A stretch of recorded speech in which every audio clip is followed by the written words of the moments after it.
इकबाल का नौकर कहने लगा कि मैं सोया हुआ था अपने कमरे में, रात के 2, 3 या 4 बजे का वक्त होगा। अल्लामा इकबाल ने मुझे आके जगाया और मुझे फरमाने लगे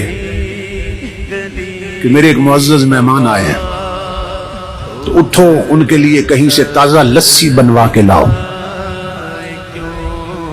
कहते मैं उठा, मैं हैरान हुआ, इस वक्त मेहमान आए हैं और लस्सी पीना चाहते हैं, ये बड़ी अजीब बात है। इस वक्त लस्सी कहां से मिलेगी?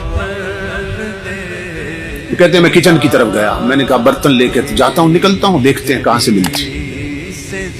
तो इकबाल ने कहा बर्तन मैं खुद दूंगा। इकबाल ने बर्तन खुद धोया अपने हाथों से और मुझे कहा कि जाओ कहीं से लस्सी लेके आओ। मैं बर्तन लेके घर से निकला और जब निकला तो मैंने कहा देखो तो सही मेहमान कौन आए। जब कमरे में झांका तो रोशनियों से मिलता जुलता एक इंसान बैठा था, जिसके चेहरे पर नूर की बारिश हो रही थी और जिसके चेहरे की चमक ने कमरे को मुनव्वर कर दिया था। कहते मैं बाहर निकला, आंखें मलता जा रहा था, इस वक्त लस्सी कहां से मिलेगी? तो जब गली के कोने पे पहुंचा ना, मोड़ पे, तो वहां देखकर हैरान हो गया कि एक बाबा जी बैठे हैं खोखा बना के और लस्सी बना रहे। तो मैं हैरान हुआ कि ये रातों रात खोखा का यहां से कैसे बन गया और ये खोखे वाला बाबा कौन है? फिर दिल में खुशी भी हुई कि चलो काम करीब से हो गया, ये सुबह तहकीक करेंगे ये खोखा किसने बनाया और ये बाबा जी कौन है।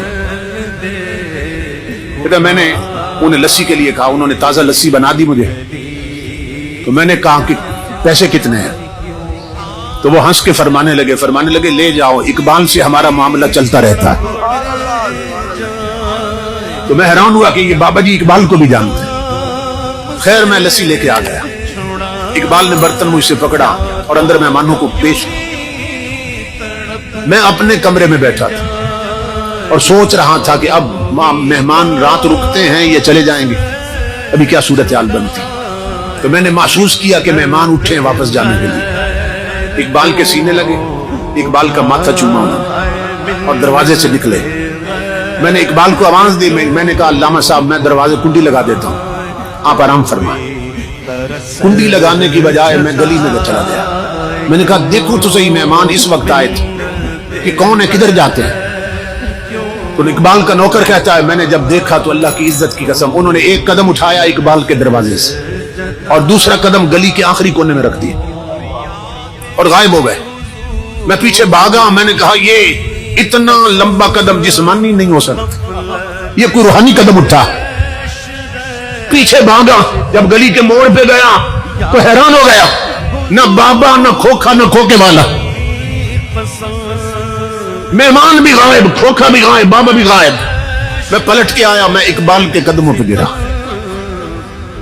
मैंने कहा कलंदर लाहौरी खुदा के लिए मुझे बता ये आने वाले बुजुर्ग कौन थे और वो खोखे वाले बाबा जी कौन थे?